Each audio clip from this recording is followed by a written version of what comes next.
This is the most violent, cold-hearted fucking movie I've ever seen in my life. If you were a child in 1986 and you were really excited to see Optimus Prime on the big screen, you were about to have the worst hour and a half of your entire life. I just think I rewatched it so much as a kid that it doesn't even feel like a real movie anymore, so I don't really know what to say about it. In this one, Mr. Krabs opens a second Krusty Krab, but then gets framed by Plankton for stealing King Neptune's crown. So SpongeBob and Patrick have to go all the way outside of Bikini Bottom to a place called Shell City to find it before Mr. Krabs fucking dies. It's a really good setup for a movie-length adventure. What really makes the SpongeBob movie stand out to me is in like the last half hour, because when they finally get to Shell City, it brings them into the real world, which is really cool, except they have this diver that scared the absolute shit out of me as a kid. I was very intimidated by the live-action diver. There's this bit where SpongeBob and Patrick are put under a lamp and are turned into real objects. That shit traumatized me as a kid more than the Transformers movie ever could. No wonder they never leave Bikini Bottom in the show. Everything outside of it is fucking terrifying. The SpongeBob movie is a perfect example of everything good about a theatrically released cartoon movie. Whoever came up with David Hasselhoff appearing out of nowhere and being crucial to the climax by launching SpongeBob and Patrick down to Bikini Bottom using his pecs should probably be running Nickelodeon, I think. I wasn't sure if I was going to be able to survive an entire movie of Beavis and Butthead noises, but after like the 15th time of them laughing at the word anus, it starts to wear you down a bit. Attention. We're looking for the chick with big boobs. Yeah, we are ready to do you now. This one is a perfect example of how these movies go absolutely crazy with the plot. Beavis and Butthead get their TV stolen, and this causes a chain of events that ends with them being hunted by the FBI for accidentally smuggling a deadly neurotoxin. I love movies where the entire plot occurs around two characters who have no idea what's going on. They give you a look into the origin story of Bruce becoming Batman, where he has to break up with his then girlfriend at the time because he's too Sigma for that, who then comes back as a villain in the present called the Phantasm, who's tracking down the killer of her father, who of course turns out to be the Joker. Oh no. I'm imagining all of the kids in the audience who just want to watch Pikachu fight someone while Mewtwo is having an existential crisis. Eventually, Ash and some other random trainers get summoned to Mewtwo's castle so he can clone their Pokemon. And Mew just kind of shows up as well. I don't even know if he knows what's going on. Watching this one for like the 4th time made me realize it's actually a bit more smaller scale than I remember it being. For the Pokemon show, which was just battling random trainers and a terrorist organization. Tokyo sure looks different on TP, huh? Tokyo?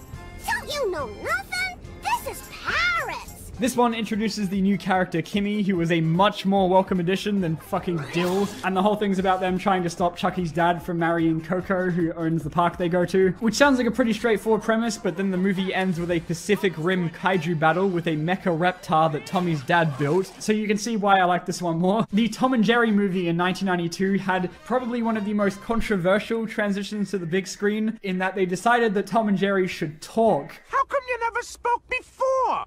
Well, there was nothing I wanted to say that I thought you'd understand. As it turns out, Tom and Jerry have been able to speak this entire time and just have decided not to, and can also communicate with humans, but only orphans, apparently. Which I don't hear a lot about, but it feels like to me one of those things that people would get really upset about. I didn't love this one though, to be honest. I actually liked their voices, but they don't speak as much as you would think they would for something that's headlining the movie. The whole thing is about like an inheritance fraud scheme that Tom and Jerry are sort of just there for. I like the concept of where it starts off with that Tom and Jerry's owners leave them behind by accident, so they end up on the streets and have to like be friends to take care of each other. But it very, very quickly derails and just becomes about something else when I guess they ran out of ideas of what to do for a Tom and Jerry movie. And also, it's a musical, because I guess if they could talk now, they may as well fucking sing too. They have done like 20 billion straight-to-DVD Tom and Jerry movies since, but this has been the only theatrically released one. And then the movie didn't do well, so they just never had them speak ever again. After finally tracking down Azimuth, they end up on a planet surrounded by Vilgax's entire robot army, which apparently consists of like 12 guys, and eventually Azimuth helps Ben out and unlocks him the coolest alien yet. I'm not just big, I'm way big. And he yeets Vilgax all the way into space. It is such a cool finale, and it will never not be awesome. This is what you losers sound like, and nobody likes it. I really love time travel, so that's always a plus with me. And it just fits right in with regular show because of how fucking crazy the show normally is. You don't even question it. And I love so much that the entire plot of the movie, which consists of a futuristic empire that involves the death of almost every major character in the series and time travel, only happens because one of Rigby's teachers was upset that he ruined a volleyball game back in high school. Now, I've never seen Steven Universe because all I hear about it on the internet is just horrible things, but I absolutely loved this one, and I am afraid for my life. The villain of this movie is the gem Spinel, who I've been exposed to more porn of on Twitter than any man ever should have. Initially, I was a bit upset this one was a musical, but it turns out the songs were really, really good. I just can't believe this one is a TV movie. It's visually so colorful and appealing to look at, with a story that feels very grand, but they keep it very close to the characters. And I know I haven't seen the show, so I can't really talk, but this seems right up my alley. I was just really, really surprised by this one. It did the impossible, because it made me actually want to watch Steven Universe. This is Doc at headquarters. Great news. Duke's come out of his coma. See, he's totally fine, guys. It's just such a funny contrast to the Transformers movie because there is like a tiny, minuscule amount of blood in this one. I feel like if I had grown up with G.I. Joe, I would have hated this movie a lot less as a kid because no one dies incredibly violently. This one stood out to me a lot because it has a surprisingly high production value for a straight-to-video movie. Like, the animation is easily good enough to be theatrical quality, and they even made some original music just for the movie, like the absolute banger that is It's Terror Time again. I feel like this one totally could have gotten away with going to cinemas. I mean, if Tom and Jerry could. The hook of this one is that this time, the monsters are real. This time, the monsters are real. Let me see if I'm getting this right. The two women they meet on the island are actually cursed to be cat monsters because they called upon the cat god's powers 100 years ago to banish pirates and colonists who came to the island and fed all of them to crocodiles, and are now using voodoo magic to steal the life force of the Scooby-Doo gang. And also there are zombies on the island. Much like with Pokemon, they've gone on to do like 20 bajillion Scooby-Doo movies since, with the gang encountering much scarier monsters like John Cena. Regardless, I'd be happy to help you out of your current situations, provided you help me as well. I can't believe it! We're being blackmailed by a bald geezer! I found it kind of hard to get through this one though, because, I mean, if Teen Titans has like an anime influence, then Totally Spies is like a shut-in otaku. It goes like 100 miles an hour. I can't even process all the things that happen in this one. Decision? What decision?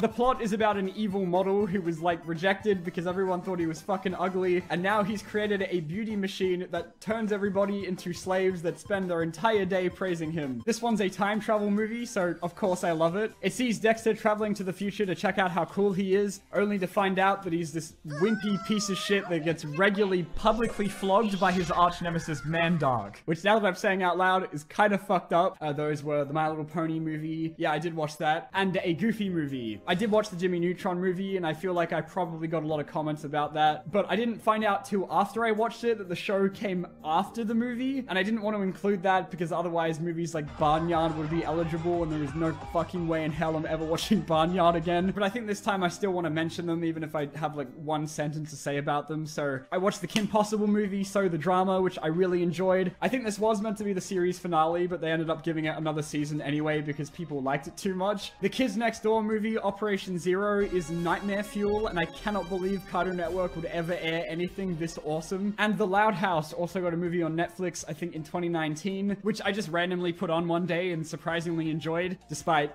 all of the wonderful things I've heard about The Loud House. The plot of Enter My Florpus is Zim finally finding out that the Tallest put him on Earth to get rid of him because they hate him so much. It is Isaac! And so to get their attention, he teleports Earth directly in front of their flight path, which causes a big tear in space-time called a florpus, so that they have to acknowledge him. I love that they acknowledge the humongous gap between the show ending and when this came out by explaining that Zim was sitting in a toilet the entire time. For 13 years. You've been in your house, sitting in a toilet all this time? Yes. Like, the whole time? That's right. Originally, it was just supposed to be a 3-part series finale, but after the success of Rugrats the movie, Nickelodeon obviously decided at the last minute that they should try and release it in theaters. Around that time where cartoon revivals were sort of getting popular, unlike Enter the Flopers, this one does feel like it wraps up a lot of plot points left over from the show. If the first movie kind of threw the realism out the window, then the Jungle movie goes completely insane with it, because this one's about Arnold and his whole class going to another country to look for Arnold's lost parents. And this is the kind of show where I genuinely didn't know if they were going to be dead or not. But no, they're fine. They've just been sleeping for 9 years, which I'm pretty sure some people found kind of lame, but you know what? The kid has been through enough. I think he deserves something nice. This one follows the trio running for their lives after doing some horrible act that was so bad they won't even tell us what it is. That's only ever vaguely shown to us in the beginning through this strangely terrifying intro. I am genuinely amazed there is not a single point in this movie where they stop it for a little while. It is just continuous slapstick for the entire hour and a half. And the movie cuts between them and all of the people chasing them down to try and murder them. In case of movie break class. Bingo! A peanut? Cheap movie. This one's big moment comes at the end where we finally get to meet Eddie's brother, who they spend the entire movie looking for, who turns out to be a massive piece of shit. As far as I understand, he's the only adult we actually see in the entire series. And so seeing them basically murder him at the end is incredibly satisfying. Finally, we can talk about Teen Titans Trouble in Tokyo, which I'm counting as the series finale because the real one is shit. It came out a year after the show ended, so I'm counting that as eligible. The biggest reason being that it finally gave us a Starfire and Robin kiss after 65 episodes, and then they still have the audacity to fake it out twice.